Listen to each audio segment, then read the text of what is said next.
Magandang buhay! Today's episode, isa na namang restaurant-style recipe ang ating lulutuin na sigurado akong magugustuhan nyo. Napakadaling gawin. Magluluto tayo ng sweet and sour shrimp.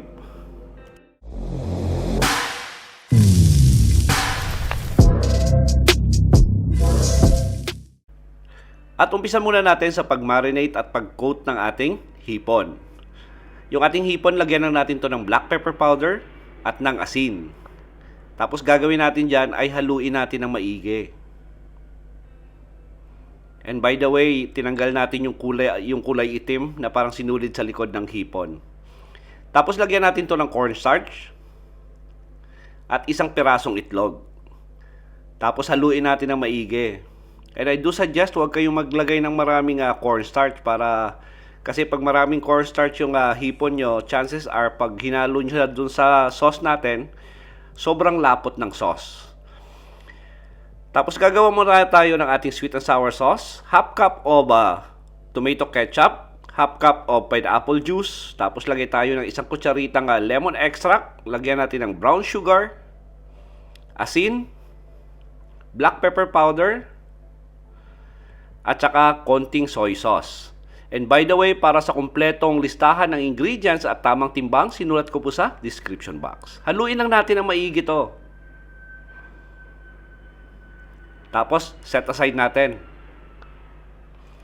Magpainit lang ng katamtamang dami ng mantika. Tapos, iprito na natin yung ating hipon. At i-drop natin yung ating hipon pa isa-isa para maiwasan natin yung magkakadikit. At maganda yan pag may thermometer kayo. Set nyo muna, i-reach nyo muna yung 170 degrees Celsius na init ng mantika bago nyo hiulog yung hipon nyo. Tapos, hayaan nyo muna siya for 30 seconds bago nyo haluin. Then, after 30 seconds, ginalaw na natin yan. At piprito natin yung ating hipon for about 4 minutes or hanggang maging crispy. At maganda yan pag hinahalo natin from time to time.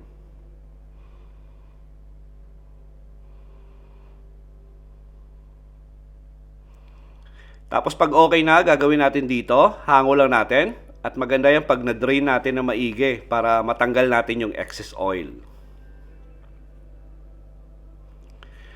Maglagay lang ng konting mantika sa ating kawali. Tapos lagay na natin yung ating onion, yung ating red at saka green bell pepper, at saka yung ating pineapple chunk.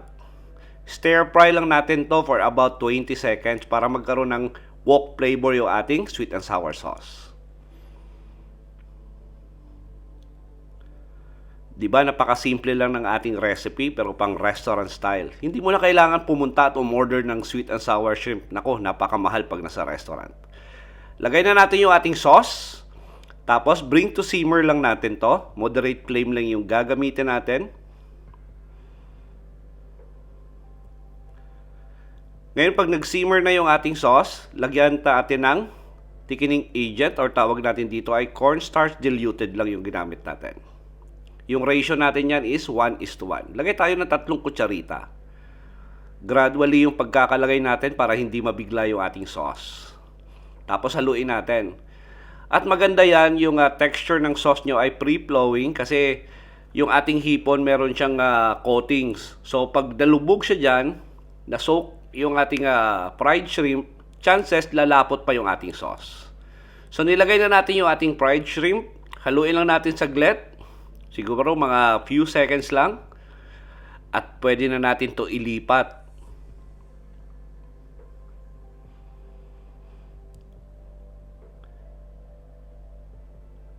Tapos lipat na natin to sa ating serving plate. Ngayon, kung yung recipe na to, kung gusto nyong ihanda sa birthday or kahit na anong okasyon, I do suggest na pag dumating na yung bisita nyo, dun nyo palang ihalo yung ating hipon para hindi maging sagi yung ating sweet and sour shrimp.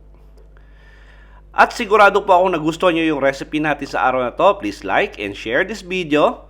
Tapos kung bago po kayo sa ating kusina, please don't forget to subscribe at pindutin yung notification bell para updated kayo sa mga susunod pa nating masasarap na recipe. Salamat sa panonood at ito ang Kusina ni Dan Levy.